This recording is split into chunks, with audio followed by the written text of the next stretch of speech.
Yes. Welcome back. So glad to be with you for the other session.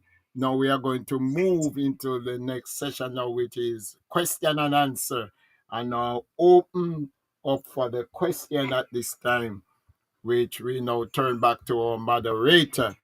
Will moderate this session for the question. Go ahead, Lady Victor. I think you have some question there for me to answer. So, are you ready, ma'am?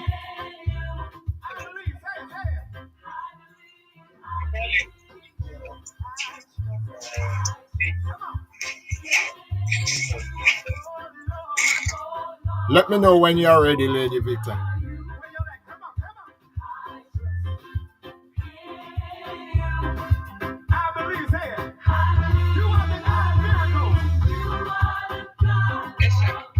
All right. I now turn over to Lady Victor with the question at this time. Go ahead. I'm listening. Yes, sir. I said part of the question that we have written ahead, 2 Thessalonians chapter 2, verse 3. The question says, who are the sons of perdition? All right. Just a correction there before I move on. It didn't say sons. It say when you go back and read Thessalonian, it says that son of perdition. All right. The son of perdition, as we go back and it was referring to the Antichrist himself.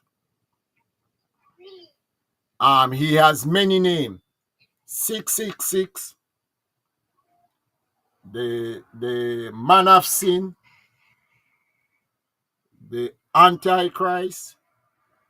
A whole lot of different names was given to him because here the Antichrist did not just mention firstly in the New Testament.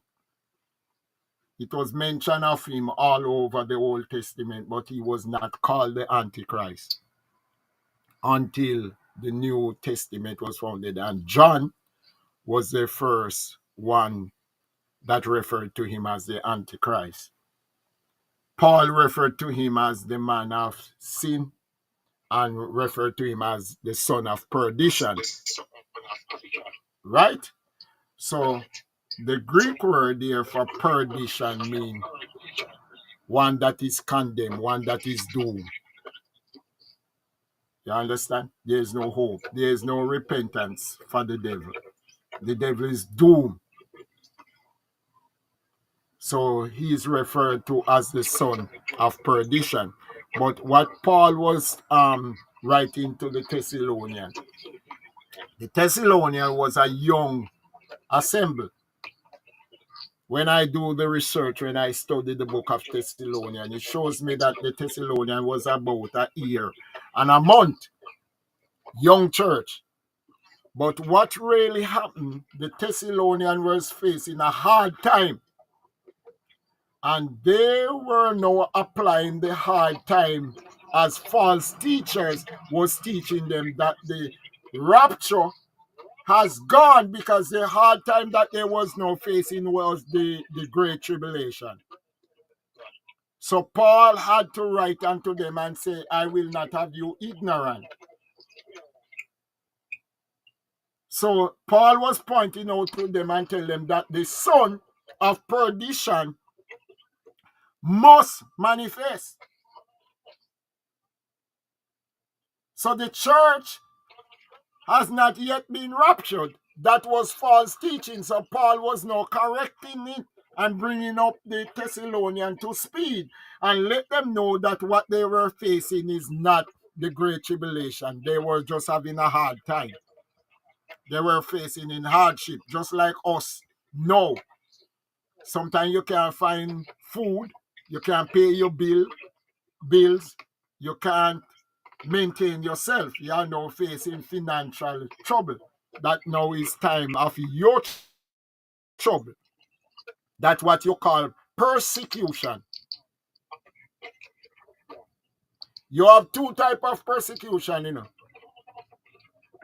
You have a persecution where you have been persecuted for your sin. And you have persecution for doing righteousness. Because you are righteous, because you dress wearing your dress modest. The world will now persecute you. They will now persecute you on the job. Tell you how you look like old lady. You don't look good. When you keep your natural hair, they tell you that your hair don't look good. You want process. You want to go and buy some hair and fix up yourself and use some mascara and um beauty. But what the Bible says, He beautified the meek with salvation, not with mascara or with weave. The Bible said, speak about the braid of hair. Braid mean to extension, the extension when you put on. And everybody know nobody don't have no short hair anymore, you know. Everybody turn Indian.